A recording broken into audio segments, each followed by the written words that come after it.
لا إله إلا الله محمد رسول الله عليه صلاة الله وآله والأحبة لا إله إلا الله محمد رسول الله عليه صلاة الله وآله والأحبة. Shine your mercy like the sun and be gracious as the earth.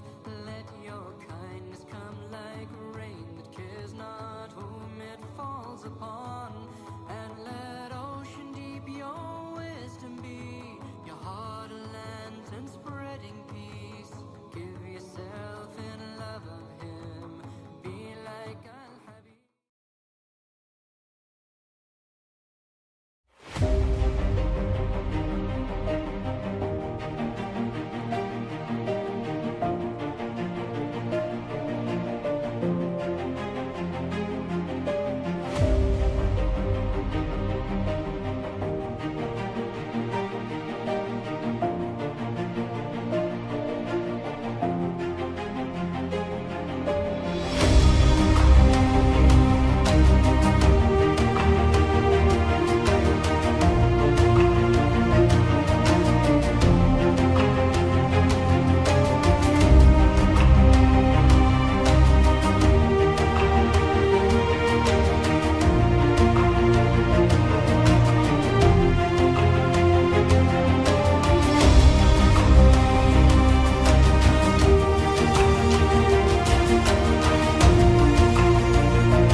Seiring dengan terbitnya fajar mentari, kami tak pernah lelah memikul risalah ilahi.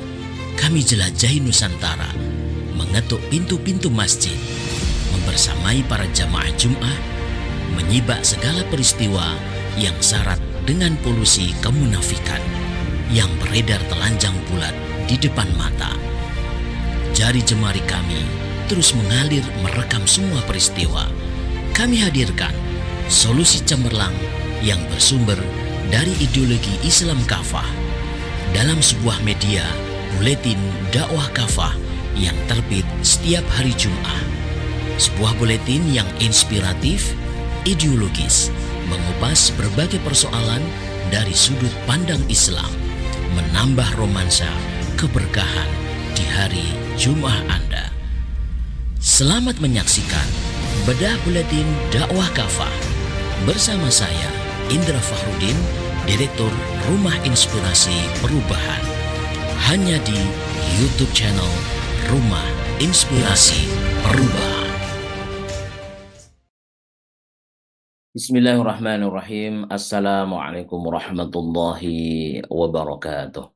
Alhamdulillah wa kafa, wassalatu wassalamu ala rasulillahil mustafa wa ala alihi wa sahbihi wa man wafa, la hawla wa la quwata illa billahil aliyil azim, amma ba'du. Alhamdulillah kaum muslimin, pemirsa YouTube channel Rumah Inspirasi Perubahan, rahimani wa rahimakumullah. Berbahagia dan bersyukur kepada Allah bisa kembali Al-Fakir membersamai para pemirsa di Jumat sore yang penuh berkah ini di bedah buletin dakwah kafah edisi 372. Bagi para pemirsa yang belum subscribe, silahkan untuk subscribe. Berikanlah komentar yang positif berkaitan dengan topik yang sama-sama akan kita bahas di sore hari ini. Baik, di bedah buletin dakwah kafah edisi 372, kita ingin memotret beberapa kasus pembunuhan yang beberapa hari terakhir ini menjadi satu hal yang mengerikan ya, di berbagai macam media, sosial media juga ditampilkan gitu ya. Tentu tindakan-tindakan kriminalitas yang lain itu masih ada. Cuma hari ini kita ingin memotret bagaimana sebenarnya Islam itu membahas berkaitan dengan kasus yang seperti ini.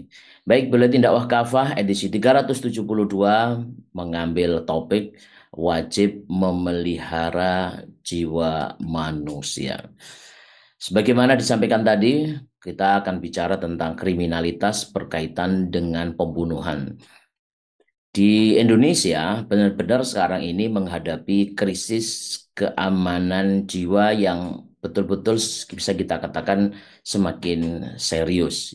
Menurut data Polri, lebih dari 3.000 orang tewas dibunuh dalam waktu 4 tahun terakhir ini. Berdasarkan IMP Robinal Bareskrim Polri yang diakses pada Jumat 13 Januari 2023, jumlah korban pembunuhan sejak 2019 hingga 2022 sudah mencapai 3.335 orang. Ini bukan angka biasa, ini adalah angka yang serius ya.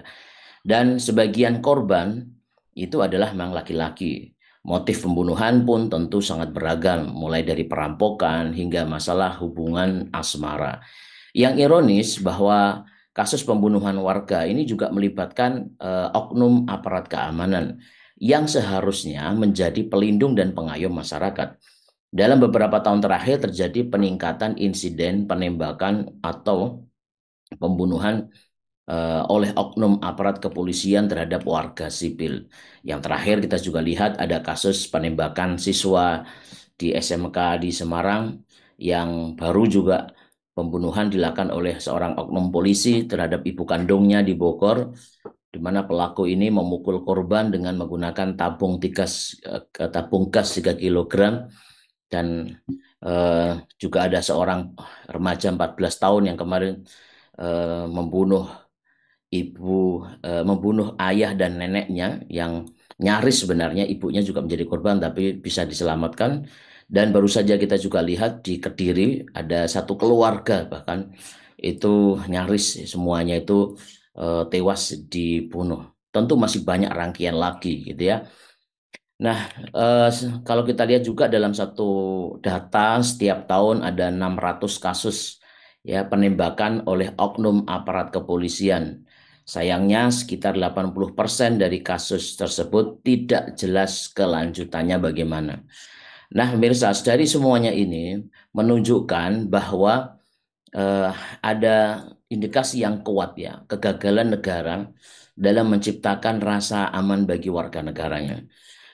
Data ini sekaligus menunjukkan juga bahwa betapa rusaknya nilai-nilai sosial sehingga membuat banyak persoalan diselesaikan melalui kekerasan, termasuk di dalamnya adalah pembunuhan. Nah, inilah karakter masyarakat kita. Di samping adanya kegagalan yang terjadi bagaimana negara menciptakan rasa aman, tapi juga bagaimana sudah hilangnya nilai-nilai sosial yang ada di tengah-tengah masyarakat. Patologi sosial begitu maraknya.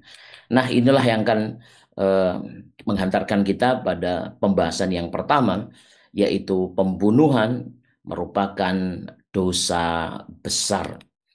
Islam tegas melarang tindakan membunuh manusia tanpa alasan yang dibenarkan. Allah Subhanahu wa taala berfirman di dalam surah Al-Isra ayat 33, A'udzubillahi minasyaitonirrajim, wa la taqtulun nafsal lati harramallahu illa bil haqq. Janganlah kalian membunuh jiwa manusia yang telah Allah haramkan untuk dibunuh kecuali dengan alasan yang benar. Begitu pula Islam memberikan penghargaan yang sangat tinggi terhadap jiwa manusia.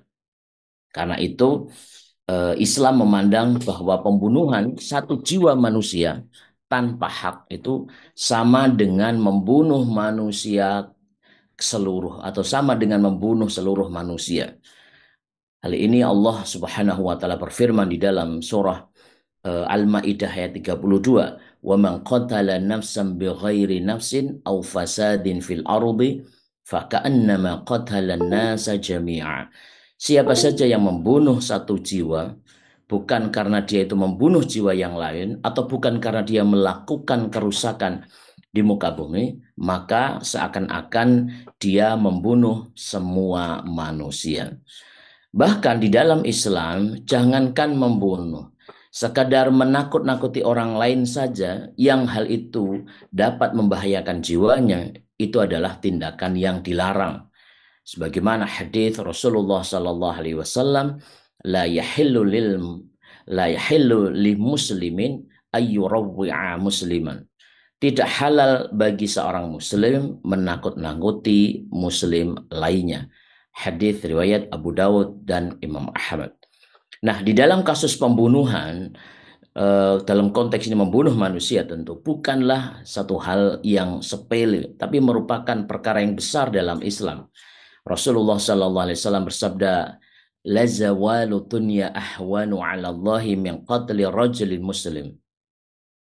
Hilangnya dunia ini lebih ringan di sisi Allah dibandingkan dengan terbunuhnya seorang muslim. Hadis riwayat An-Nasai, At-Tirmidzi, dan Imam Ahmad. Nah, oleh karena itu pula pelaku pembunuhan ini akan diancam dengan azab yang keras di neraka jahanam. Sebagaimana hadis riwayat Imam Al-Bukhari dan Muslim, "Man qatala mu'minan muta'ammidan fajazauhu jahannamu khalidan fiha." Siapa saja yang membunuh seorang mukmin dengan sengaja, maka balasannya adalah neraka jahanam dan dia kekal di dalamnya. Nah, ini semuanya kaum muslimin, pemirsa, keseluruhan dalil yang sudah kita paparkan di dalam konteks ini menunjukkan bahwa nyawa seorang muslim itu sangat berharga di dalam Islam. Islam melarang keras pembunuhan tanpa alasan yang di Islam betul-betul telah menjadikan tindakan pembunuhan itu sebagai salah satu dosa besar, dan ini bukan satu hal yang ringan gitu ya di dalam konteks Islam. Nah, oleh sebab itu kita ingin memperkuat lagi pembahasan kita bagaimana lantas untuk salah pencegahan ya supaya pembunuhan ini tidak terus berlangsung dalam konteks Islam. Makanya kita masuk di pembahasan yang kedua, hukumannya itu harus hukuman yang benar-benar tegas, ya nggak main-main karena ini menghilangkan nyawa seorang. Nah, berdasarkan ketentuan hukum Islam, pelaku pembunuhan ini wajib dikenai hukum kisos. Hukum kisos ini adalah hukuman balasan yang setimpal. Karena itu, pembunuh wajib dibunuh lagi atau dihukum mati. Sebagaimana firman Allah Subhanahu wa taala di dalam surah Al-Baqarah 178, "Ya ayyuhalladzina amanu kutiba alaikumul qisasu fil qatla."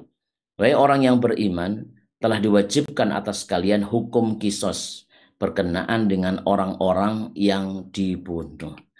Bagaimana begitu juga dilanjutkan dengan ayat berikutnya masih dalam surah Al-Baqarah 179, "Walakum fil qisasi hayatu ya ulil albabi la'allakum tattaqun." Dan di dalam hukum kisos itu ada jaminan kelangsungan hidup bagi kalian wahai orang yang berakal. Dan ini merupakan salah satu hikmah ya dari pemberlakuan hukum kisos ya. Ini merupakan ada jaminan kehidupan. Dan ini merupakan satu hal yang sangat luar biasa di dalam konteks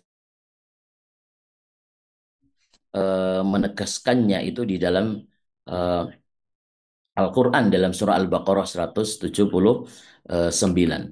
Nah, begitu pula Allah Subhanahu wa taala berfirman di dalam surah Al-Maidah ayat 45. Nah, ini merupakan bagaimana Islam itu betul-betul adil ya. Ini menarik dalam surah Al-Maidah 45 ini Allah Subhanahu wa taala berfirman, "Wa katabna 'alaihim fiha anna an-nafsa bin-nafsi wal 'aina bil-'aini wal anfa bil-anfi wal udhuna bil-udhuni was sinna bis-sinni wal juruha qisasun faman tasaddaqa bihi fahuwa kaffara lahu wa lam yahkum bima wa man lam yahkum bima anzalallahu faulaika humudz zalimun." Kami telah menetapkan bagi mereka di dalam Taurat bahwa jiwa ini dibalas dengan jiwa, mata dengan mata, hidung dengan hidung, telinga dengan telinga, gigi dengan gigi, dan luka apapun ada kisosnya. Namun siapa saja yang membebaskan atau memaafkannya, maka itu menjadi penebus dosa bagi dirinya. Dan siapa saja yang tidak berhukum dengan hukum Allah, maka mereka adalah kaum yang zalim. Nah, Imam Ibnu Qudamah rahimahullahu taala di dalam kitab Al-Mughni menyatakan bahwa para ulama telah bersepakat bahwa hukum kisos eh, ditetapkan dalam kasus pembunuhan disengaja jika ahli waris korban menghendaki dan tidak ada kesepakatan damai. Begitu juga Imam Asy-Syafi'i dalam kitab Al-Umnya juga menyatakan bahwa jika terjadi pembunuhan dengan sengaja, wajib diberlakukan hukum kisos atas pelakunya kapan saja ahli waris korban menuntut, kecuali jika mereka berdamai dengan diat atau memaafkan. Begitu pula Imam Ibnu Hazm rahimahullah ta'ala juga menyatakan para ulama telah bersepakat bahwa hukum kisos wajib diberlakukan dalam kasus jiwa dibalas dengan jiwa.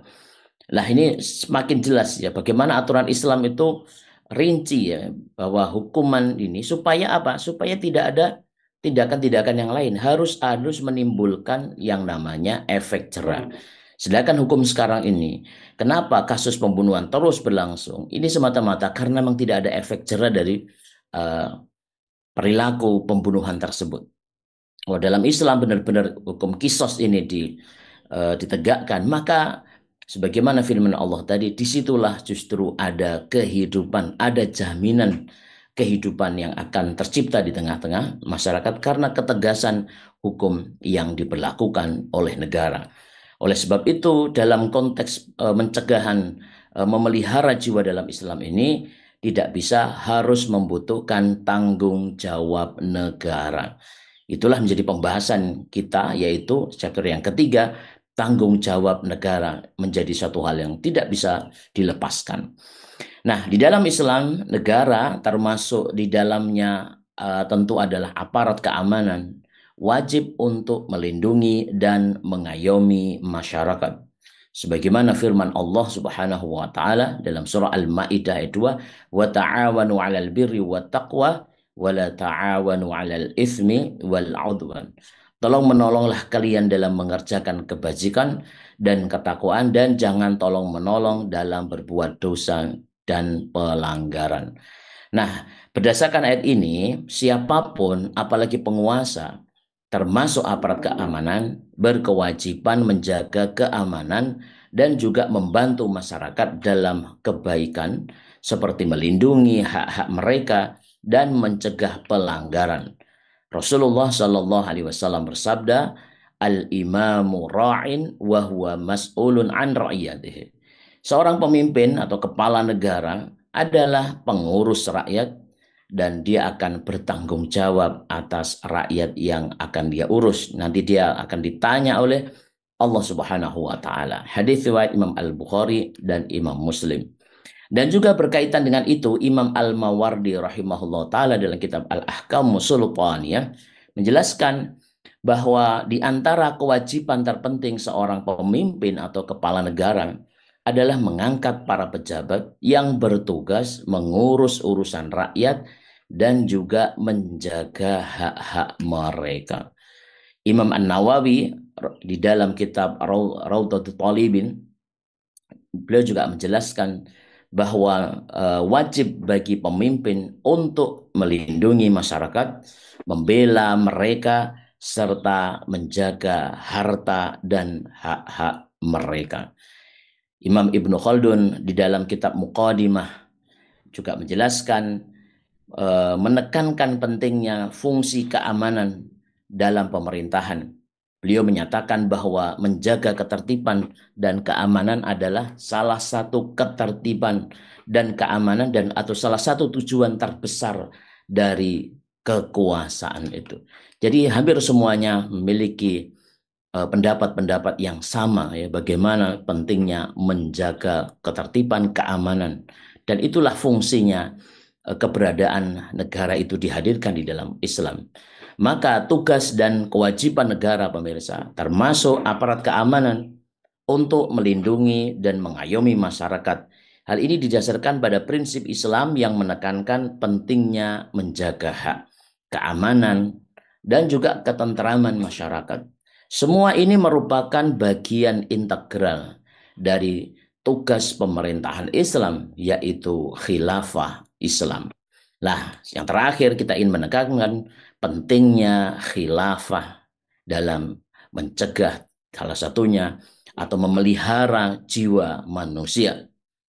Dan berbagai tuntutan yang sudah atau berbagai ketentuan yang sudah kita sampaikan sebelumnya, termasuk pemberlakuan hukum qisas, juga hukum-hukum Islam lainnya, tentu tidak mungkin bisa ditegakkan di dalam sistem pemerintahan sekuler, yaitu pemerintahan yang menjauhkan agama dari kehidupan seperti sekarang ini. Konsep-konsep Islam yang itu datang dari Allah, dari pencipta alam semesta ini, semuanya tadi itu mustahil ya bisa diterapkan dalam tataran kehidupan pemerintahan yang sekuler.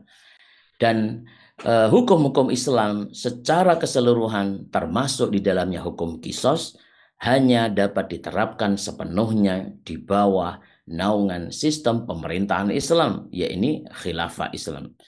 Hal ini karena memang hanya negara khilafahlah satu-satunya yang bisa diharapkan bertanggung jawab penuh melindungi warganya melalui penerapan syariat Islam secara sempurna.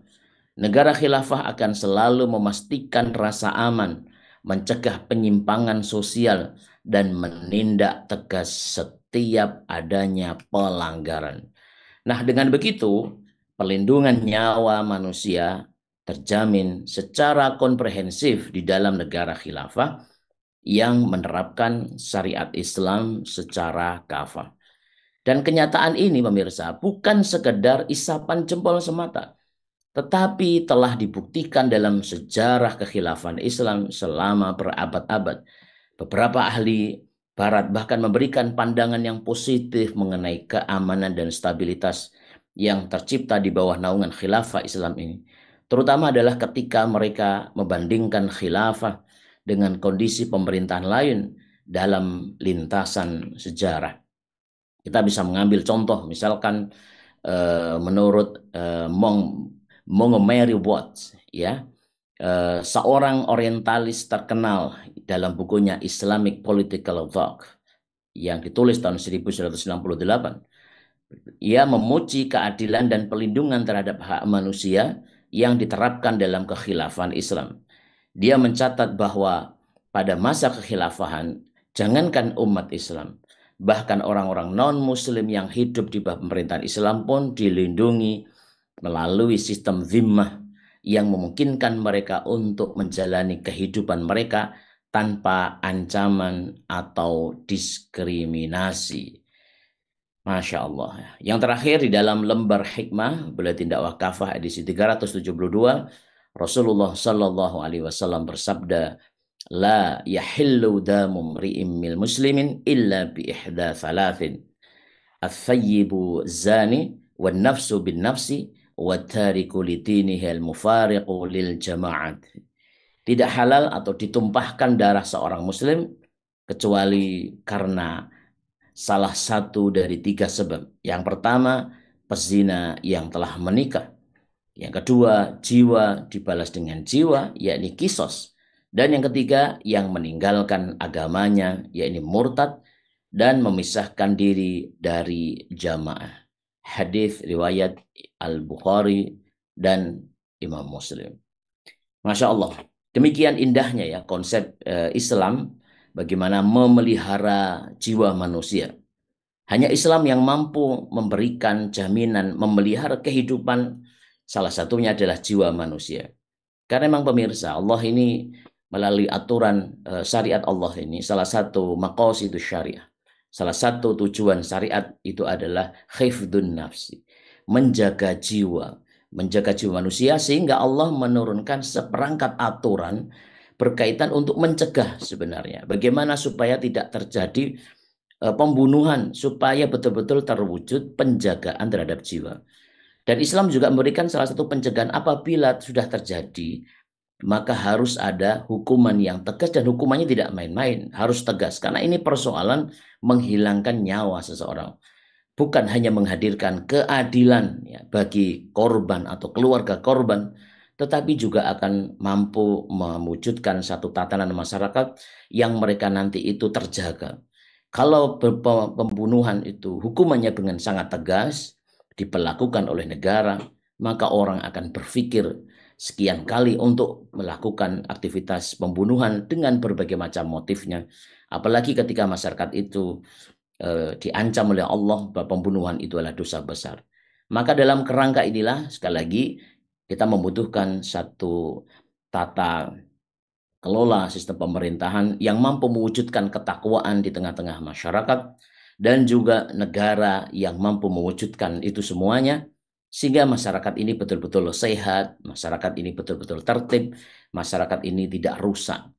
Kita jengah ya melihat berita satu pembunuhan ini belum selesai, muncul pembunuhan ini dan semakin ke kini itu trennya itu semakin mengerikan. Bukan hanya membunuh satu, dua, tetapi ini satu keluarga. Tentu dengan berbagai motif, apakah itu perampokan dan lain. Tapi ini semuanya sudah menjadikan bahwa masyarakat kita itu sudah kehilangan kesehatan mentalnya sehingga betul-betul mampu melakukan aksi-aksi yang sangat sadis ini. Semoga Allah Subhanahu wa taala menyadarkan kita semuanya khususnya para pemimpin untuk kembali kepada aturan Allah Subhanahu wa taala yang terbukti hanya syariat Islamlah yang mampu menjamin memelihara jiwa manusia. Demikian pemirsa, bedah bulat tindak wakafah edisi 372. Kami haturkan jazakumullahu khairan ahsanal jaza bagi para pemirsa yang sudah berpartisipasi di dalam Buletin Dakwah Kafah di Jumat sore yang penuh berkah ini. Semoga Allah mempertemukan kita di Jumat sore yang akan datang. Kami aturkan jazakallah juga bagi para petugas yang bertugas di sore ini sehingga kita bisa menikmati siaran ini dan memberikan manfaat bagi semuanya. Subhanakallahumma bihamdika asyhadu an la ilaha illa anta astaghfiruka wa atubu ilaik. Wassalamualaikum warahmatullahi wabarakatuh.